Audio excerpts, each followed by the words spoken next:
नमस्कार, मैं हूं रीना यादव। आप देख रहे हैं एनबीटीवी। आपने अभी तक चैनल को सब्सक्राइब नहीं किया है तो जरूर करें। साथ ही नोटिफिकेशन पाने के लिए बेल आइकन को प्रेस करना ना भूलें। आइए देखते हैं इस वक्त की बड़ी खबर। एक और जहां विश्व भर में मौत का कहर बरपा रहे कोरोना वायरस नामक वैश्विक महामारी ने दुनिया भर की नींद उड़ाकर रख दी है, तो वहीं दूसरी ओर करीब एक माह से लॉकडाउन के नाम पर थमा भारत भी इस वायरस को खत्म करने के लिए हर संभव प्रयास कर रहा है। इसके बावजूद लोग जाने अनजाने में इस बीमारी की चपेट में आ रहे हैं, जिससे लगातार संक्रमित मरीजों और मौत के आंकड़ों में दिनों दिन इजाफा हो रहा है, क्योंकि कुछ लोग अब भी लॉकडाउन को गंभीरता से नहीं ले रहे हैं। इसी को लेकर एनबीटीवी की विशेष पड़ताल में आज जो हम खुलासा करने जा रहे हैं, उसे देखकर सुनकर आपको हंसी भी आएगी और आप सोचने को मजबूर भी होंगे, क्योंकि आपको जानकर हैरानी होगी। लॉकडाउन के बावजूद सड़कों पर निकलने वाला एक तबका कोरोना बीमारी से आज भी अनजान है। वे नहीं जानते कि सड़क पर छाए सन्नाटे, जगह जगह पुलिस प्रशासन की तैनाती और लोगों को घर में रहने की हिदायत क्यों दी जा रही है। चौंकाने वाली बात यह है कि लोग तो इतना भी नहीं जानते कि कोरोना से बचाव के लिए नाक मुंह को कवर करने के लिए जो मास्क या रुमाल का इस्तेमाल वे स्वयं कर रहे हैं, उसका कारण क्या है। यकीन नहीं आता तो आप खुद देखिए।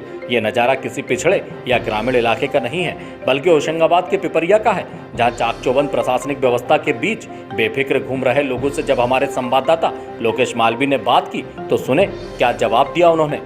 कहाँ रहते हैं? हाँ, तो वहाँ से कहाँ जा रहे हैं? भीड़ में तो ये कपड़े अपने चेहरे पे क्यों नहीं बांधा आप लोगों ने? बांधो तो हैं? बांधते हो? हाँ, क्यों बांधते हो? कौन बार से बांध लेते हैं। कोई बीमारी कोई ये ना है? कोई की बीमारी कोई ये ना लगा, इसलिए बांध रहते। क्या होता है इससे? इससे बीमारी फैलती है। कौन सी बीमारी?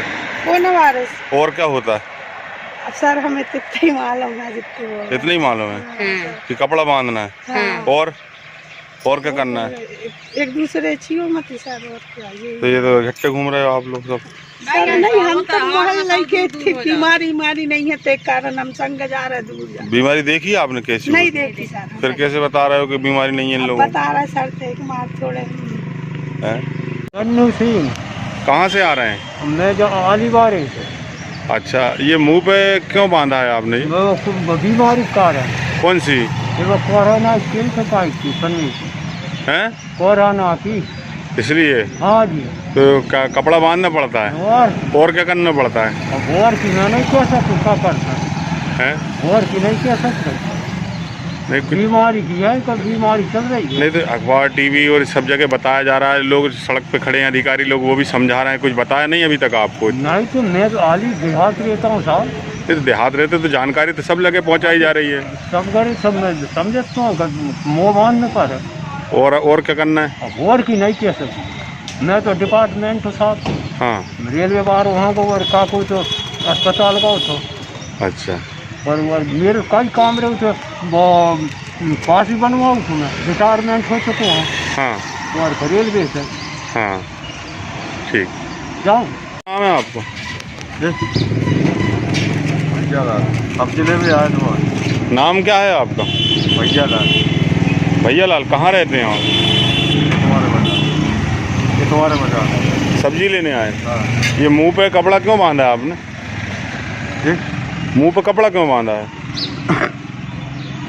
अब जो अखबार चली है तो सब बात है। हैं? क्या अफवाह चली है हाँ। इसलिए बांधा है? किसने बोला आपको बांधने का? अब सभी बांध रहे हैं, आप भी बांधे हो। हाँ, तो आपने बांध लिए। पता नहीं है क्यों बांधा जा रहा है? ये तो साहब हमको मालूम नहीं। मालूम नहीं है। ठीक। नाम है आपको? कन्ना लाल। हैं? कन्ना लाल ये मुंह पे कपड़ा काहे बांधे हो? जी। मुंह पे कपड़ा काहे बांधे? पुलिस वालों ने बंधवाओ। नहीं तो क्या हो रहा है? ये कह रहे हैं मुँह से रुमाल बांध। नहीं तो क्यों, आपको नहीं पता क्यों बांधना है? क्या परेशानी है? कोई परेशानी नहीं। ये तो फिर क्यों बंधवाने का बोल रहे हैं? वो नहीं बोली कि रुमाल बांधो। नहीं तो क्यों बांधना है, कुछ पता है कि नहीं? नहीं, क्यों बांधना क्यों है? हाँ, मालूम काय बंधवा है। हैं? मालूम नहीं काय के लिए बंधवा। 11 बजे जो आपने छूट दी है, ऐसा लग गया जैसे मेला चालू हो गया। हमने पूरा क्वारंटाइन किया, हमने सबको लॉक किया, लेकिन अब वो आके फिर वो मार्केट में पूरी की पूरी भीड़ हो गई। पहले एक आदमी जाके 2 ही आदमी को इन्फेक्ट कर सकता था, अब वो भीड़ इतनी हो गई कि एक आदमी अगर वहाँ पहुँचा तो कम से कम 15-20 आदमी को इन्फेक्ट कर देगा। तो थोड़ा ये भीड़ को अलग करना चाहिए, भीड़ नहीं होना चाहिए रोड्स पे।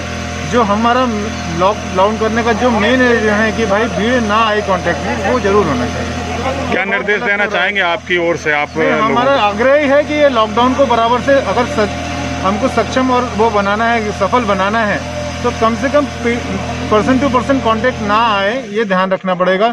सोशल डिस्टेंसिंग मेंटेन हो बराबर से। अगर आपको दुकानें खोलनी भी हैं तो टर्न बाय टर्न खोलिए, कि आज इनकी खोलिए और कुछ ही लोगों को अलाउ कीजिए कि आप जा पाएँ। घर से एक आदमी या 2 आदमी, इससे ज़्यादा ना जाए बाहर। पूरी की पूरी घर हर जगह की दुकान खुली हुई है, कपड़े वाली दुकान खुली हुई है, कहीं ये खुली हुई है, तो वो थोड़ा सा ज़रूरी है। जो ज़रूरी चीज़ें हैं उनको मुहैया कराया जाए। ये एक आपातकाल की स्थिति है जो हमको फेस करना है, तो ज़रूरी है। वायरस से लड़ना है तो हमको दूर रहना पड़ेगा।